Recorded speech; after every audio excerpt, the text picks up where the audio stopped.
तो rotational motion पढ़ना अब हम लोग स्टार्ट करने वाले हैं। रोटेशनल मोशन एक काफ़ी इंपॉर्टेंट टॉपिक है फिजिक्स का। इससे हर साल नीट और जेई में या फिर आपके बोर्ड एग्जामिनेशन में क्वेश्चंस पूछे जाते हैं और ये काफ़ी हाई वेटेज कैरी करता है। तो रोटेशनल मोशन पढ़ने के लिए सबसे पहले हमें समझना होगा कि रिजिड बॉडी क्या होती है। तो रोटेशनल मोशन की स्टडी हम लोग सिर्फ रिजिड बॉडी में करते हैं। रिजिड बॉडी ऐसी बॉडी होती है जिसका शेप और साइज हम चेंज नहीं कर सकते। लेट्स से ये एक हाइलाइटर पेन है, इसका शेप और साइज हम कितना भी कुछ करके चेंज नहीं कर सकते हैं और ऐसी बॉडीज को हम रिजिड बॉडी बोलते हैं। और इसी की जगह अगर हम कोई दूसरा ऑब्जेक्ट ले ले जैसे कि ये फेस मास्क, तो ये रिजिड बॉडी नहीं है क्योंकि इसको हम डिफॉर्म कर सकते हैं इजीली और इसका शेप और साइज हम लोग चेंज कर पा रहे हैं। तो इस बॉडी पे हम लोग रोटेशनल मोशन नहीं पढ़ सकते हैं, हमें रोटेशनल मोशन हमेशा रिजिड बॉडीज में पढ़ना है। तो रिजिड बॉडी का एक सिंपल सा डेफिनेशन हम लोग लिख लेते हैं। A body with perfectly definite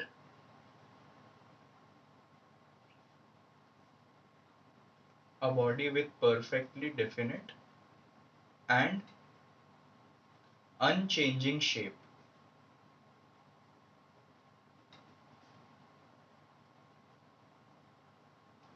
ये बुकिश डेफिनेशन हमको कंफ्यूज करता है, बस रिजिड बॉडी हमें क्या होती है समझ में आ गया है, जैसे ये हाइलाइटर और मास्क वाले एग्जाम्पल से। तो ये बुकिश डेफिनेशन हमको लिखना पड़ता है क्योंकि एग्जामिनेशन जैसे बोर्ड एग्जाम में हमें इस टाइप के डेफिनेशन पे ही मार्क्स मिलते हैं। उसके बाद एक और तरीके से रिजिड बॉडी को डिफाइन किया जा सकता है, the distance between 2 points of a rigid body does not change। ये भी मैं आपको समझा देता हूँ। इस डेफिनेशन का मीनिंग क्या है कि रिजिड बॉडी में अगर ये एक रिजिड बॉडी है और इसमें हम कोई 2 पॉइंट सेलेक्ट कर ले, लेट्स से ये पॉइंट और ये पॉइंट, तो इन दोनों का डिस्टेंस नो मैटर व्हाट कभी भी चेंज नहीं होगा। और वही चीज अगर हम एक नॉन रिजिड बॉडी में देखें, तो अगर हमने इसमें कोई 2 पॉइंट सेलेक्ट किए जैसे कि ये वाला पॉइंट और ये वाला पॉइंट, अगर मैं इसको डिफॉर्म कर दूं तो उनके बीच का डिस्टेंस जो है वो चेंज हो गया। और वही ये रिजिड बॉडी में कभी नहीं होगा क्योंकि ये इतना टाइट है कि इसका हम डिफॉर्मेशन नहीं कर सकते, इसीलिए इसमें 2 पॉइंट का डिस्टेंस हमेशा सेम रहेगा। वही एक नॉन रिजिड बॉडी में चेंज होगा। तो रिजिड बॉडी के ये दो बुकिश डेफिनेशंस है, बट हमको एक क्लियर आइडिया मिल चुका है कि रिजिड बॉडी क्या होती है। Now let's get into the types of motion। पूरे फिजिक्स में there are 3 types of motion। सबसे पहला होता है ट्रांसलेशनल मोशन, जो हमने पहले भी पढ़ लिया है, जिसको लीनियर मोशन भी बोलते हैं। ट्रांसलेशनल मोशन क्या होता है? सीधी सिंपल भाषा में, अगर कोई गाड़ी एक रोड पे चल रही है बिल्कुल स्ट्रेट रास्ते में, वो ट्रांसलेशनल मोशन है। एक गाड़ी रोड में सीधा चल रही है बिल्कुल, motion in a straight line, motion in a straight line is called translational motion. दूसरा जो टाइप है हमारे पास मोशन का, वो है सर्कुलर मोशन। अब सर्कुलर मोशन और रोटेशनल मोशन में बहुत ही स्लाइट डिफरेंस है और इस डिफरेंस को हम लोग एक एग्जांपल से समझेंगे। तो दूसरा हम ले लेते हैं सर्कुलर मोशन, और थर्ड टाइप जो है हमारे पास मोशन का, वो है रोटेशनल मोशन। तो सर्कुलर और रोटेशनल में जो स्लाइट डिफरेंस है वो ये है कि लेट्स से हमारे पास एक रॉड है और वो रॉड को हम एक सर्कुलर पाथ में घुमा रहे हैं। जब ये रॉड गोल गोल घूम रहा है तो इस रॉड पे जितने भी पॉइंट्स हैं, इस रॉड पे एक ये पॉइंट, ये पॉइंट, ये जितने भी पॉइंट्स हैं, ये सारे सर्कुलर मोशन कर रहे हैं। अगर हम इस रॉड का सिर्फ एक पॉइंट देखें तो वो एक सर्कुलर मोशन कर रहा है इस तरीके से, ये वाला पॉइंट इस तरीके से सर्कुलर मोशन कर रहा है। तो रॉड में जितने भी छोटे छोटे पॉइंट्स हैं वो सारे सर्कुलर मोशन कर रहे हैं। और जब हम इस रॉड को कलेक्टिवली देखते हैं या फिर हम किसी भी एक बॉडी को जब कलेक्टिवली देखते हैं, then we say that the body is doing rotational motion. जैसे अर्थ अपने एक्सिस पे रोटेट हो रहा है, तो अर्थ में जो छोटे छोटे पॉइंट्स है वो सारे सर्कुलर मोशन कर रहे हैं, लेकिन जब हम अर्थ को collectively as a whole object देखते हैं, then we say that the body is doing rotational motion. इसमें ज्यादा कंफ्यूज होने वाली बात नहीं है, डिफरेंस हमें कोई पूछता नहीं है, but still we get the idea what is a basic difference between circular and rotational motion. जो एक फोर्थ टाइप हमारे पास है, जो स्टैंडर्ड टाइप नहीं है बट स्टिल हम पढ़ते हैं, वो है रोलिंग मोशन। अब रोलिंग मोशन जो होता है, it is basically translational plus rotational motion. अब ट्रांसलेशनल एंड रोटेशनल, इसका क्या मतलब हुआ? सबसे सिंपल बेसिक एग्जांपल है इसका गाड़ी का व्हील। गाड़ी का जो व्हील होता है, जो गाड़ी का चक्का होता है, वो अपने एक्सिस पे रोटेशनल मोशन भी कर रहा है क्योंकि वो गोल घूम रहा है, और वो गाड़ी के साथ स्ट्रेट लाइन में आगे भी जा रहा है। इसका मतलब वो ट्रांसलेशनल मोशन भी कर रहा है और वो रोटेशनल मोशन भी कर रहा है। तो इन दोनों को मिला करके एक फोर्थ टाइप है मोशन का, जिसको बोलते हैं रोलिंग मोशन। हम लोग इस चैप्टर का बहुत ही एक इम्पॉर्टेंट पार्ट पढ़ने जा रहे हैं, जो है लीनियर और रोटेशनल क्वांटिटीज को कंपेयर करना। अब इसको सिंपल भाषा में कैसे समझ सकते हैं? हम लोगों ने शुरू से ही जब फिजिक्स पढ़ना शुरू किया तो हमने काफी सारी लीनियर क्वांटिटीज पढ़ी, जैसे displacement, velocity, acceleration, force, kinetic energy. ये सारी हमने लीनियर क्वांटिटीज बहुत टाइम से पढ़ी है। अब हम फिजिक्स के एक entirely different type of motion में जा रहे हैं, जो है रोटेशनल मोशन। तो ये सारी जितनी भी क्वांटिटीज हमने लीनियर में पढ़ी थी, ये एंगुलर क्वांटिटीज में कन्वर्ट होती जाती है।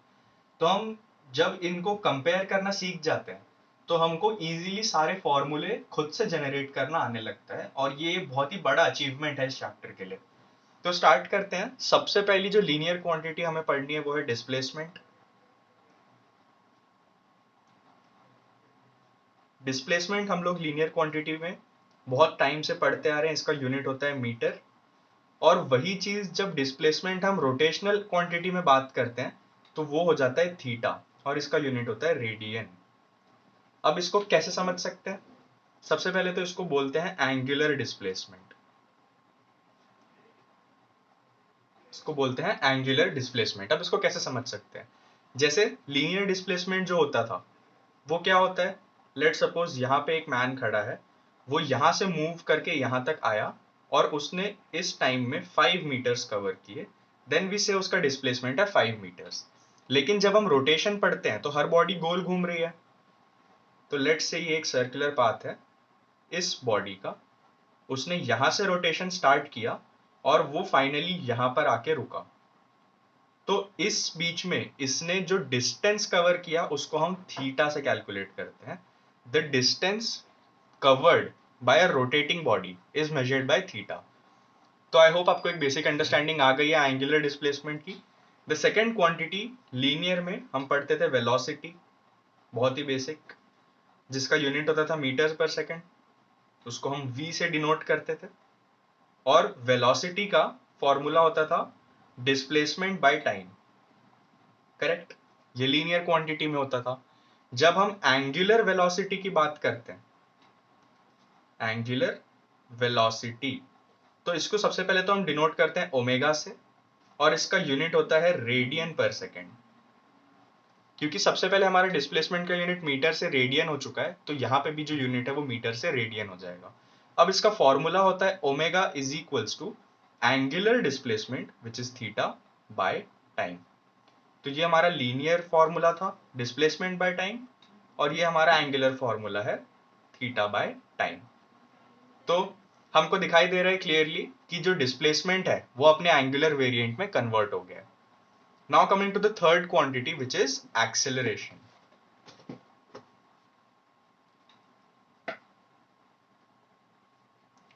एक्सेलरेशन का लीनियर में यूनिट होता था मीटर्स पर सेकेंड स्क्वायर, और उसको हम a से डिनोट करते थे। उसका फॉर्मूला होता था वेलोसिटी बाय टाइम। करेक्ट? ये लीनियर होता था। Now we get into angular acceleration. Angular acceleration, तो सबसे पहले तो इसका यूनिट मीटर पर सेकेंड से रेडियन पर सेकेंड स्क्वायर हो जाएगा। करेक्ट? और इसको हम डिनोट करते हैं अल्फा से। तो हियर अल्फा इज वेलोसिटी बन जाएगा omega, divided by time. So this is the formula for angular acceleration. Correct? Now getting to the 1, 2, 3 fourth quantity जो कि है mass. मास को डिनोट करते थे m से, यूनिट होता था kg. मास जो होता है वो एंगुलर क्वांटिटी में जाके बन जाता है moment of inertia. This is very very important. Mass change हो जाता है मोमेंट ऑफ इनर्शिया में. यहाँ पे हम उसको m बोलते थे, यहाँ पे उसको I बोलेंगे, और इसका यूनिट भी चेंज हो जाता है. यहाँ पे इसका यूनिट हो जाता है kg मीटर स्क्वायर. तो हमको ये ध्यान रखना है कि कौन सी लीनियर क्वांटिटी कौन से एंगुलर क्वांटिटी में चेंज हो रही है. Now coming to the fifth quantity which is momentum. Momentum का फॉर्मूला होता था m इंटू वी. मोमेंटम को हम p से डिनोट करते हैं लीनियर में, उसको हम बोलते हैं mv. इसका यूनिट होता था kg मीटर पर सेकेंड. अब मोमेंटम जो है वो एंगुलर मोमेंटम बन जाएगा. Angular momentum. Now the formula for angular momentum is I omega. इसको एंगुलर मोमेंटम को हम L से डिनोट करते हैं और इसको हम बोलते हैं I ओमेगा. अब I ओमेगा क्यों बोलते हैं? क्योंकि यहाँ पे मास इंटू वेलोसिटी था. अब मास हमारा चेंज हो जाता है I में, वेलोसिटी हमारी चेंज हो जाती है ओमेगा में. So we get the formula I omega. ये लीनियर और ये angular. So we can see if we learn how to change these quantities, हमारे लिए फॉर्मूले जनरेट करना काफी ईजी हो जाता है. Now getting to force. Linear में हम फोर्स पढ़ते थे, उसको F से डिनोट करते हैं. इसका यूनिट होता था न्यूटन. अब वही चीज यहां पर आके बन जाती है टॉर्क. वही चीज यहां पे आके बन जाती है टॉर्क. इसको हम टाउ से डिनोट करते हैं जो कि ग्रीक लेटर है, एंड इसका यूनिट हो जाता है न्यूटन मीटर. फोर्स का फॉर्मूला क्या होता था? Mass into acceleration. Correct. Linear terms में फोर्स का फॉर्मूला होता था मास इंटू एक्सेलरेशन. टॉर्क को हम चेंज करके लिख सकते हैं. मास को हम लिखते हैं I, एक्सेलरेशन को हम लिखते हैं अल्फा. ये हमारा बन गया टॉर्क का फॉर्मूला फॉर रोटेशनल मोशन. तो ये हमने फोर्स के बारे में पढ़ लिया. Now the quantity here is kinetic energy. Kinetic energy हम बचपन से पढ़ते आ रहे हैं. Kinetic energy is half mv². इसका यूनिट होता था जूल. अब हम यहां पे पढ़ते हैं रोटेशनल काइनेटिक एनर्जी. करना कुछ नहीं है, सिर्फ लीनियर क्वांटिटीज को एंगुलर में बदल देना है. तो काइनेटिक एनर्जी यहां पे हो जाएगी हाफ, मास बन जाएगा I, v बन जाएगा ओमेगा इसका स्क्वायर. तो this is our linear formula and this is a rotational formula. तो इस तरीके से हमको समझ में आ गया कि किस तरीके से हम लीनियर से एंगुलर क्वांटिटीज में चेंज कर सकते हैं. ये सारी चीजें, ये सारे फॉर्मूले हमें लर्न रखने हैं कि लीनियर और एंगुलर में क्या क्या सिमिलैरिटीज है. अब हम हमारी कुछ एंगुलर क्वांटिटीज के बारे में डिस्कशन कर लेते हैं. Detail discussion. सबसे पहले हम करेंगे एंगल का, जो कि होता है डिस्प्लेसमेंट भी, जिसको हम थीटा से डिनोट करते हैं. करेक्ट. तो लेट्स से यहाँ पे एक बॉडी है जिसने सर्कुलर मोशन परफॉर्म किया है. ये उसका सर्कुलर पाथ है. यहाँ पे एक लाइन हम बना देते हैं. This is the radius r. ये जो रेडियस है इस सर्कुलर मोशन का रेडियस r है. ये बॉडी ने यहां से स्टार्ट किया था सर्कुलर मोशन, और इस बॉडी ने यहां से रोटेशनल मोशन स्टार्ट किया था, और रोटेशनल मोशन यहां जाकर एंड हुआ है. तो लेट्स से इसने कवर किया एक डिस्टेंस थीटा, और ये जो सर्कमफेरेंस है इस पे इसने कवर किया है एक लेंथ L. वो कुछ ना कुछ लेंथ तो कवर करेगी जब वो एक सर्कल पे घूमेगी. तो उसने इस सर्कल के सर्कमफेरेंस पे एक लेंथ L कवर किया है. तो एक हमारे पास जनरलाइज्ड फॉर्मूला बन के आता है theta is equals to L divided by R. ये फॉर्मूला हमेशा ट्रू होता है.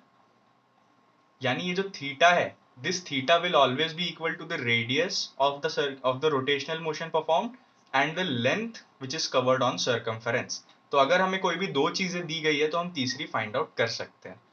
So this is about angle.